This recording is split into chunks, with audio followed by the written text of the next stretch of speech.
Oke, selamat datang kembali. Welcome back in my channel. Jadi kita akan bahas lagi dalam program ngobrol sendiri. Nah, dari gambar ini mungkin ada yang bisa nebak ini kita akan bahas tentang apa. Jadi apa sih torakosintesis, pipa OPA, bronkodilator, mini WSD, incisi emfisema subkotan, FOB atau bronkoskopi, dan transtorak needle aspiration tuh. Nah, jadi ini semua itu merupakan salah satu cara bagi dokter untuk mengetahui kepada seseorang itu apakah terjadi kelainan apa enggak di pernafasannya. Well, kita akan bicarain satu persatu di sini dari bagaimana sih gambaran secara umum, prinsip kerjanya, indikasi, kontraindikasinya, kenapa, terus gimana cara melakukannya, terus hasilnya bagaimana gitu, terus apa aja yang dilakukan selama proses itu, apa aja yang diambil, lalu apa aja yang harus disampaikan kepada pasien saat menjalankan proses-proses ini. Kita akan bahas semuanya, jadi ada banyak. Dan BTW ngomong-ngomong, sekedar info aja ya, ini masih part 1, jadi sebenarnya ada 11 ya. Jadi kalau langsung dimasukkan 11 sulit ya, karena banyak banget gitu. Dan ada juga satu nanti aja ada uji provokasi bronkus, itu yang harus detail karena itu ada secara langsung dengan makrolin dan secara tidak langsung seperti dengan histamin, dengan normal salin, ataupun disuruh latihan fisiknya. Nanti tujuannya adalah untuk penegakan yang berhubungan dengan asma gitu. Oke, kita masuk lagi ke fokus 7 topik ini aja. 8.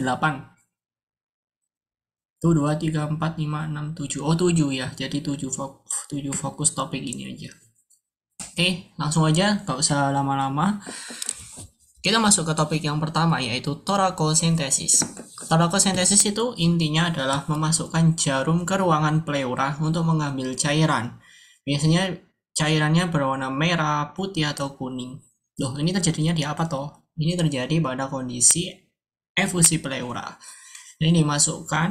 Nah, cara masukkannya adalah dilihat di antara intercostal space ya, di ICS, di belakang, dari punggungnya.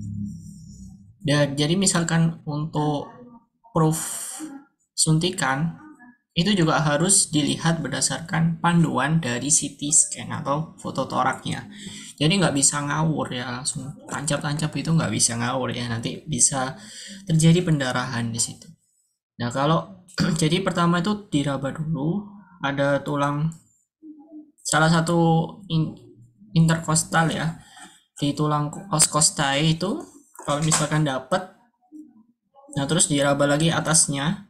Nah, di tengah-tengah dari dua tulang rusuk yang berdekatan, itu dimasukkan proofnya di situ. Jadi jangan nggak terlalu dekat dengan tulang rusuk yang bawah ataupun yang atas. Karena apa? Karena di situ ada kompleks namanya AVN. Jadi di situ ada pembuluh darah, ada syaraf juga. Jadi kalau itu ketusuk, dia bisa jerit ya. Bisa juga keluar darah di situ. Tapi kalau di tengah-tengahnya, insya Allah sih aman. Nah, lalu ada nggak sih kontraindikasi? Misalkan orang itu nggak boleh dilakukan torakosintesis, ada. Yang pertama, ketika pasien itu terjadi pendarahan yang secara masif atau dia itu mengkonsumsi obat-obatan antikoagulan untuk menghentikan pendarahan, itu nggak boleh kita masukkan jarum di situ. Lalu yang kedua adalah ketika kulit di dadanya itu ditutupi oleh yang namanya herpes gitu ya, bisa kutil di situ, intinya ada infeksi di kulit ya, itu juga sulit, nggak boleh dilakukan approve di situ. Kenapa ya? Karena nanti bisa, kan itu ada misalkan ada nanah gitu ya di kulitnya, kita tusuk kan nanahnya akhirnya masuk ke dalam pleura malahan, jadi malah tambah ngawur ya. Nah terus apa aja yang harus disampaikan ini ya? Yang pertama adalah di KIE dulu, jadi apakah bersedia atau enggak nih harus ya. Terus dijelaskan tujuannya biar bahwa ini tuh penting untuk kita tuh bisa mengambil cairan efusi pleura yang memberatkan nafas bapak gitu. Habis itu dijelaskan komplikasinya. Komplikasinya bisa pneumotoraks ya, hemotoraks, bisa juga hidropneumotoraks, sorry. Jadi pneumotoraks kan isinya udara, kalau hidropneumotoraks itu dia itu ada airnya juga. Bisa juga DP. Tapi ini hanya terjadi ketika kita proofnya itu lebih dari 1,5 liter yang diambil ya. Ini memang cairan diambil itu maksimal tuh 1,5 liter gitu ya. Nah, ini kembali lagi bahas tentang efusi pleura. Jadi udah dijelasin ya di video sebelumnya. Terus apa aja sih yang harus kita siapkan alatnya? Jadi yang pertama tentunya adalah dari urine bag, terus ada 3-way strap cock, terus masukkan apoket ya, IV apoket itu ukurannya jarum 16 dan 18 juga bisa. Terus bisa menggunakan split yaitu 50 cc dan 10 cc dengan lubang samping ya, karena tujuannya adalah untuk mengambil dari 3-way itu. Terus juga alat-alat lain seperti plester ya untuk fiksasi dari apoket. Terus edukasi juga sebelum dimasukkan. Jadi nanti selama dimasukkan itu tidak boleh pasiennya itu ngobrol ya, bersin, ngobrol, gerak-gerak, batuk itu nggak boleh. Apalagi teriak ya, apalagi nggak kooperatif ya, atau mau ditusuk terus ya, waduh sakit nah gitu. Karena nggak sakit, karena nanti itu akan dimasukkan, di approve dulu dengan namanya lidocain atau obat anestesi gitu. Jadi nggak terlalu sakit, mungkin cuma di anestesi awalnya aja terus masuk. Nah gitu, terus diedukasi misalkan udah nggak kuat nih, udah kayak terasa sakit ya atau berat gitu, bisa ngangkat tangan dengan tangan yang berlawanan dari bagian paru yang diperiksa gitu. Misalkan dari belakang, terus ya ditusuknya yang kanan. Ya udah, kalau misalkan gak kuat atau sakit ya bisa ngangkat tangan yang kiri. Ngangkat, nanti dokternya oh ya berarti ini udah cukup untuk pengambilannya. Masuk, ditarik, udah kayak gitu. Masuk, putar 3-way-nya, terus disedot dengan split 50 cc. 3-way-nya diputar, dorong, nanti masuk ke urinary bag terus sampai 1,5 liter atau sampai pasiennya ngangkat tangan. Nggak boleh lebih dari itu karena bisa menyebabkan komplikasi. Terus cairannya nih, tadi kan udah merah, putih, sama kuning. Merah itu berarti dia tuh ada kanker, makanya harus langsung disitologi untuk mengetahui keganasannya. Terus kalau putih berarti dia itu sitotoraks. Terus kalau yang kuning ini bisa 2, bisa TBC, bisa juga emfisema. Tapi kalau pada emfisema dia tuh kuningnya disertai bau gitu ya. Next, yang kedua adalah pipa OPA, oropharyngeal pipa ya. Nah, ini indikasinya adalah untuk mematenkan jalan nafas. Jadi pada pasien-pasien yang nggak sadar, yang nafasnya terganggu, yang memiliki risiko tersumbat atau tertelan lidahnya sendiri yang bisa menimbulkan kondisi kematian, itu bisa dilakukan pemasangan pipa OPA. Nah, apa aja yang harus dilakukan nih ya? Jadi yang pertama tentunya anamnesis. Lalu, bukan anamnesis ya, kalau misalkan nggak sadar nggak usah. Terus bisa dilakukan penjelasan ya ke informed consent, nanti kayak gini. Terus kalau misalkan nggak sadar ya udah penjelasannya ke yang ngantar ya, atau ke keluarganya. Alatnya oropharyngeal tube, terus bisa ada plester juga di situ, ada spatel dan suction. Apa sih suction? Suction itu seperti alat untuk nyedot ya secara otomatis. Jadi misalkan ada cairan atau apa tuh di suction atau disedot ya. Prinsipnya adalah yang pertama, biar tube-nya itu bisa masuk ya, lidahnya harus dipatenkan atau posisinya diatur dengan spatel lidah ya. Jadi nggak sampai lidahnya nutup, karena ada beberapa kematian itu bukan tertelan botol, bukan apa, tapi karena lidahnya masuk ke belakang gitu ya. Masuk, jadi menghambat pernafasannya. Itu harus dipatenkan dulu, udah, terus pipanya masuk. Nah, pipanya masuk ini pertama itu dari lubang atasnya dulu. Setelah menyentuh palatum mole itu langit-langit itu ya, langit-langit di atas lidah yang bawah, yang belakang. Kalau tuh mulai udah nyentuh itu baru diputar, nanti lidahnya tuh otomatis akan tertahan dalam posisi ke atas. Jadi artinya dia itu terbuka. Masuk di situ terus difiksasi di bibir atas dan bawah. Setelah itu dilakukan monitoring dari mungkin mulutnya nolak atau enggak. Terus dilakukan evaluasi juga keadaan umumnya. Kalau misalkan ada muntah nih, pasien kan di situ kan nggak nyaman ya, terus kayak gatal atau risih pengen muntah, ya udah berarti di stop, dilepas itu obatnya, lalu di suction, diambil muntahannya, terus coba lagi pemasangan opanya, pipanya itu tadi gitu terus gitu. Dan ini sangat vital ya untuk menyelamatkan tadi kondisi yang kegawatan yang karena dia tersedak di dirinya sendiri. Oke, lanjutnya adalah uji bronkodilator. Jadi ini ada dua alat yang dipakai, yaitu spirometri dan juga satunya adalah PEV ya. Sebenarnya alatnya PEV untuk mengukur API ya. Jadi tujuan dari bronkodilator ini untuk mengetahui seberapa parah tingkat obstruksinya. Apakah itu yang reversible kayak asma itu ya reversible, ataupun yang udah parah atau irreversible, contohnya adalah PPOK, COPD itu ya. Nah, uji bronkodilator ini dia nanti menggunakan alat yang namanya spirometri. Spirometri itu mengukur ya, namanya FEV, Forced Expiratory Volume 1 in 1 second. Jadi volume ekspirasi yang dikeluarkan secara cepat dan paksa setelah inspirasi maksimal dalam 1 detik. Lalu yang kedua adalah PEV ya, PEV atau APE ya. Jadi itu aliran udara maksimal yang bisa diekspirasikan setelah inspirasi maksimal. Jadi pahami, jadi tarik nafas dulu secara sampai mentok ya, terus keluarkan sampai mentok. Nah, udara yang keluar itu yang akan diukur. Jadi yang pertama tidak dikasih intervensi dengan bronkodilator dulu. Yang pertama ukur biasa, FEV biasa, tarik nafas maksimal, lepaskan cepat 1 detik. 3 kali ya kayak gitu. Terus tarik nafas lagi, buang sampai maksimal, dan ini nggak didetik. Sama diukur, habis itu diberikan bronkodilator.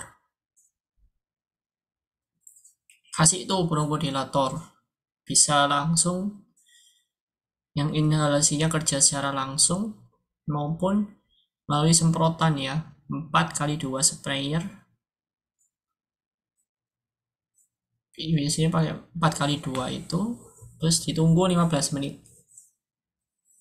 Setelah 15 menit ukur lagi FEV-nya, tarik nafas, terus buang secara cepat 1 detik, 3 kali gitu, terus tarik nafas lagi, terus buang maksimal, nggak didetik, terus diukur, dilihat dari kenaikannya.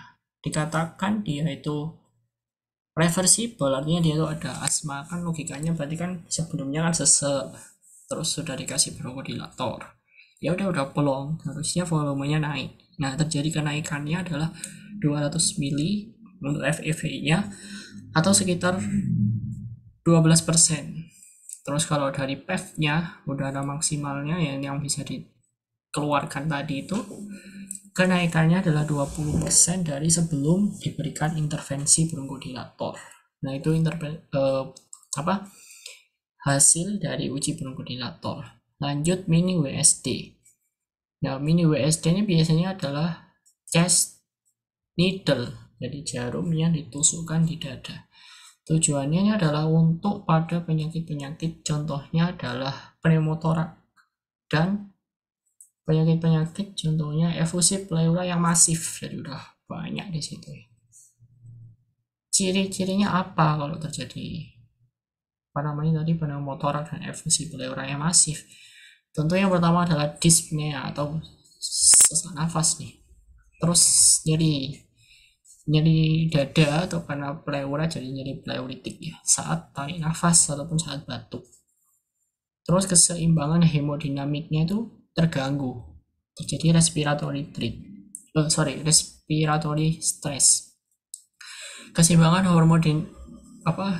keseimbangan homeostatis tadi itu diukurnya dari kenaikan respiratory rate dan detak jantungnya, heart rate-nya. Ya karena secara logika kan di situ terjadi obstruktif tuh ya. Jadi tubuh itu mengkompensasi. Jadi kan nggak boleh asupan oksigen ke otak itu berkurang, itu hukumnya nggak boleh. Jadi supaya itu tidak terjadi maka respiratory rate atau laju nafasnya dipercepat gitu ya. Jadi biar antaran ke oksigennya tambah cepat karena antarannya sedikit gitu ya. Jadi kecepatannya ditambah. Tujuannya untuk jaga tadi biar nggak hipoksia ya, atau kondisi oksigennya itu turun di otak. Nah terus karena tadi udah disinggung, jadi berarti untuk tensinya turun dan saturasinya juga turun, itu tanda ketidakseimbangan hemodinamik pada orang-orang yang harus dilakukan chest tube ini WSD. Ya chest tube itu cuma juga ada hubungannya sama ini. Nah habis itu gimana cara melakukannya nih? Nah cara melakukannya adalah pertama dilakukan itu dulu, dibersihin dulu di lokasi penusukannya adalah di intercostal space 2 mid clavicular. Jadi di situ dibersihin, terus ditusuk dengan apoket ukuran 16 secara lurus ya. Ditusuknya lurus, tegak lurus artinya 90 derajat ya, gak miring, gak tumpul ya, lurus. Terus speednya adalah 10 cc. Udah masuk, terus dilepas apoketnya, dihubungkan dengan WSD. Nah WSD tadi itu ada dua ya, ada yang secara listrik, jadi dia tuh terhubung dengan arus listrik dan diberikan tekanan, karena tekanan positif paru kan positif, jadi untuk ngeluarin biar bisa kesedot ya, bukan didorong lagi tapi diberikan tekanan penyedot atau tekanan negatif. Jadi dimulainya dari min 20, tekanan min 20 dulu. Terus kalau udah agak itu berarti pas sudah min 5 berarti tekanannya di stop, dihentikan. Itu habis itu kalau yang manual itu disambungkan dengan botol biasa urinary bag, jadi mungkin memanfaatkan energi gravitasi, jadi cairannya itu atau udaranya itu keluar sendiri. Kalau udah apa tandanya berhasil, berarti dia kalau ada indurasi ya, ada indurasi itu ada gelembung udara, jadi udah masuk udaranya. Terus dipatenkan IV-nya, kalau udah gitu langsung dirujuk, cepat ya, nggak boleh lama-lama, kalau kelamaan salah kondisinya jatuh ke kondisi yang lebih parah. Terus komplikasinya bisa gagal nafas, gagal jantung, dan juga ada emphysema subkutan, jadi ada udara yang di situ kan bocor, akhirnya masuk tuh ke antara subkutan di kulit.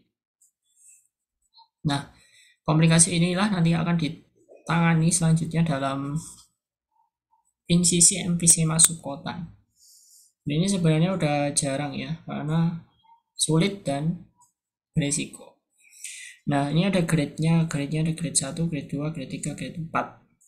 Grade 1 itu ringan, grade 2 itu hanya sekitar maminya, grade 3 itu di dadanya ya, grade 4 itu udah ke seluruh tubuh, itu udah grade 4. Ini mohon maaf, yang grade 2 itu di lehernya, grade 3 itu sekitar mami, grade 4 itu di dadanya, dan kalau grade 5 itu udah seluruh tubuh ya, udah parah.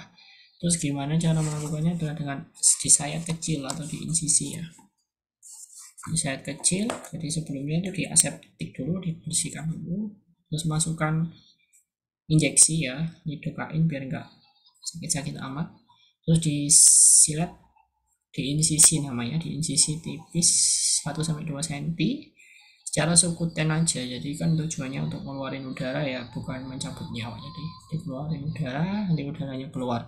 Kalau pendarahan nggak apa pendarahan, tapi nanti kan bisa diatasi, yang penting udaranya keluar. Udah dibersihin, difiksasi di situ kalau udah. Terus kalau dikit aja, nggak perlu diinsisi seluruh kulit ya, jadi insisi 1-2 cm set. Terus kalau udara-udaranya tadi itu didorong, namanya di massage, dipijit ke lubangnya itu jadi biar keluar. Ya logikanya itu sama kalau misalkan ganti tempered glass pada HP dulu, terus kalau misalkan di layar HP-nya itu ada gelembung-gelembung udara itu kan pasti di pencet-pencet ke pinggir sampai keluar, nah gitu logikanya kayak gitu aja. Oke lanjut, bronkoskopi jadi FOP. Ini agak ribet ya dan agak beresiko karena dia itu seperti memasukkan kamera gitu ya, fiber optik ke percabangan bronkus. Nah ini kontraindikasinya apa nih?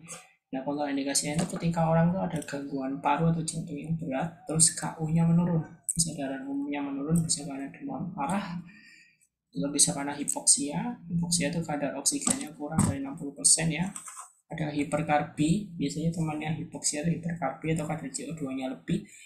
Terus kalau pasiennya enggak kooperatif. Tujuannya nih, tujuannya bisa secara untuk diagnostik ya, bisa untuk terapi itu misalkan ngambil benda asing nih, ketelan kekayaan lah, misalkan ketelan uang atau ketelan apa gitu, jarum bisa diambil, terus mengambil gumpalan-gumpalan darah di situ, bisa juga mengambil mukus plak ya, mukus plaknya di situ. Terus kalau untuk diagnostik berarti dia bisa mengambil bilasan alveolar atau bal. Bisa juga memastikan nih misalkan ada gangguan paru tapi masih idiopatik yaitu masih belum diketahui penyebabnya.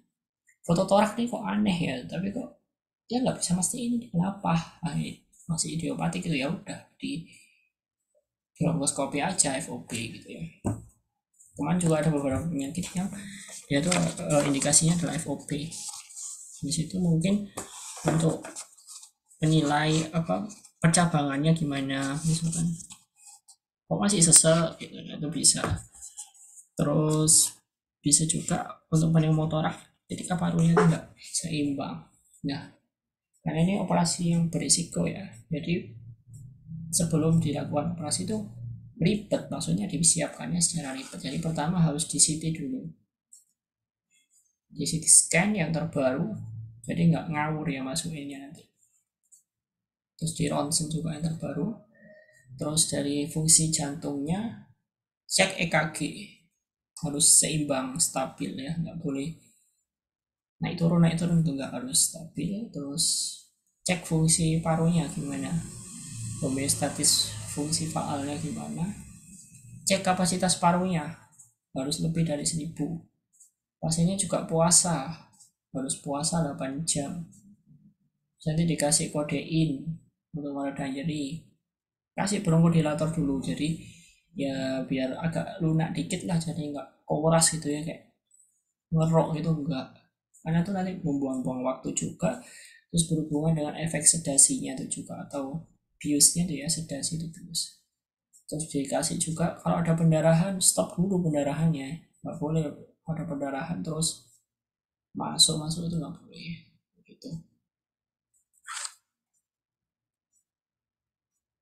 Udah habis itu siapkan alatnya lengkap semua, TV monitoring, terus dicek apa aja yang harus dimonitor secara langsung ya, berkala setiap saat, dan bisa kelihatan oleh operatornya itu TTV dari spiro saturasi oksigen, RR, HR-nya dipantau terus. Terus harus pakai mood pace, jadi difiksasi biar perutnya ini masuk. Dan tadi kan udah dibilangnya ada 2 tujuannya, bisa untuk diagnostik, ini yang untuk menegakkan diagnostik ya. Dan yang kedua adalah untuk terapeutik atau untuk terapi. Nanti ini ada bedanya ya. Jadi untuk diagnostik yang pertama, setelah perut itu masuk, jadi dimulai dulu dari atas ya, dari pelika vokalis, dari trakea, karina utama, percabangan bronkus, terus dan subcabang-cabangnya. Dan ini dimulai dari lokasi yang mengalami kelainan dulu, berdasarkan foto, berdasarkan gambaran pemeriksaan sebelumnya. Jadi nggak nebak-nebak, oh ini kanan, coba kanan, itu enggak, karena itu berhubungan dengan efektivitas waktu juga. Ini kan menyakitkan dan ada sedasinya dan ada komplikasi risiko yang besar, jadi benar-benar efektif lah. Jadi kalau kanan ya udah kanan dulu diambil sampai selesai, di situ baru kirinya cek, nggak ada ya udah cepat kan, daripada ngecek kiri dulu nggak ada, nyari terus kanan sesuai. Nah untuk diagnostiknya itu ada 4 ya. Jadi yang pertama adalah dibilas ya, atau washing atau bal namanya, bilasan bola. Terus yang kedua disikat atau brush ya, brushing. Terus yang ketiga itu di biopsi. Yang keempat ini ada TBNA, ini sama kayak FNAB tapi pada torak gitu ya gampangannya. Nah tadi karena ada bal, ada bilasan segala macam, dan sebelum pemeriksaan juga disiapin tuh tempatnya, kacanya untuk apusan disiapin semua. Jadi nggak operator langsung ini mana enggak gitu, langsung semua udah siap. Jadi nggak buang-buang waktu juga. Udah, terus bilasan itu nanti bisa di kultur ya untuk mengetahui dari bakterinya. Terus kalau dari hasil sikat, bilasnya ini pakai NS ya, 50 cc, dikit aja nggak usah banyak-banyak gitu ya, 50 cc. Terus di suction ya, taruh di tempat, di wadah, kirim ya. Terus kalau disikat itu untuk mengambil epitel, sikat di apusan. Bronkoskopi juga di apusan. Bronkoskopi mohon maaf, yang biopsi dengan apa ya, forcep, jadi diambil jaringannya dulu gitu, pakai forcep ya, pakai forceps tuh. Terus kalau jarum halus itu diaspirasi untuk ngambil pulsnya, terus di misalnya di smear gitu ya, di periksa lebih lanjut. Nah kalau yang untuk terapi dimasukkan ini ada yang pada atelektasis ya, yaitu diabsorpsi, jadi sekretnya diambil. Ini pada kejadian-kejadian atelektasis sekretnya diambil. Terus bisa juga ambil benda asing, misalkan tadi ketelan jarum kecil peniti ya, bisa. Terus ngambil kumpalan, ngambil mukus plak itu bisa. Terus setelah operasi selesai suruh puasa, pasiennya puasa 2 jam untuk mengetahui apakah nolnya itu udah normal apa enggak. Cek TTV dan juga cek apakah ada batuk darah. Yang terakhir adalah transtorax needle aspiration. Jadi ini hampir sama kayak USD tadi, tapi dia menggunakan jarum lumbal 23 sampai 25, jadi besar ya jarumnya. Jadi ini mengambil jarum halus, mungkin untuk diagnostik itu diambil. Indikasinya bisa untuk memastikan nih apakah ada keganasan di situ. Terus ada nodul limfo yang baru, nodul multinodul itu yang nggak kecil-kecil. Ada konsolidasi tumor itu diambil untuk ngecek. Kontraindikasinya, jadi kalau kena pneumotoraks ya, terus pakai ventilasi nggak boleh kalau orang udah pakai ventilasi terus dilakukan PTNA ini nggak boleh. Selain itu juga kalau fungsi parunya nggak stabil, ngos-ngosan atau apa gitu, FEV1 nya itu nggak stabil, nggak boleh. Nah caranya adalah ini juga harus dipandu ya, dipandu di guideline, dipandu juga dari hasil USG nya kira-kira bagian ini. Dari CT juga di sini ukurannya segini, kan CT kan bisa tahu detailnya ya, ukuran besarnya, diameter ya, panjangnya. Kalau USG kan cuma ini aja. Itu masuk ya dengan jarumnya tadi lumbal 23 sampai 25. Sebelumnya di anestesi dulu, masuk terus speednya disedot, set itu maju mundur ya, masuk mundur biar itu lengket dan optimal gitu ya. Kalau optimal, tarik, diambil, tutup bisa lukanya, terus dicek nih apakah dia itu ada dari TTV-nya, dicek terus, dari KU-nya dicek terus gitu ya, dievaluasi lah ini ya. Terus kalau misalnya ada nyeri napas dan nyeri dada, langsung di ronsen ulang. Ini apakah ada pneumotoraks iatrogenik ya, pneumotoraks yang terjadi setelah suatu tindakan operasi kayak gitu ya. Jadi itu mungkin adalah 7 overview singkat ya. Kalau misalkan mau recap bisa diulang sendiri dari waktu pembicaraan itu. Next part kita akan bahas tadi uji provokasi, PET scan, terus pemeriksaan pada anak. Satunya saya lupa, nanti akan dibahas di part selanjutnya. Well, itu terima kasih. Thank you dan see you.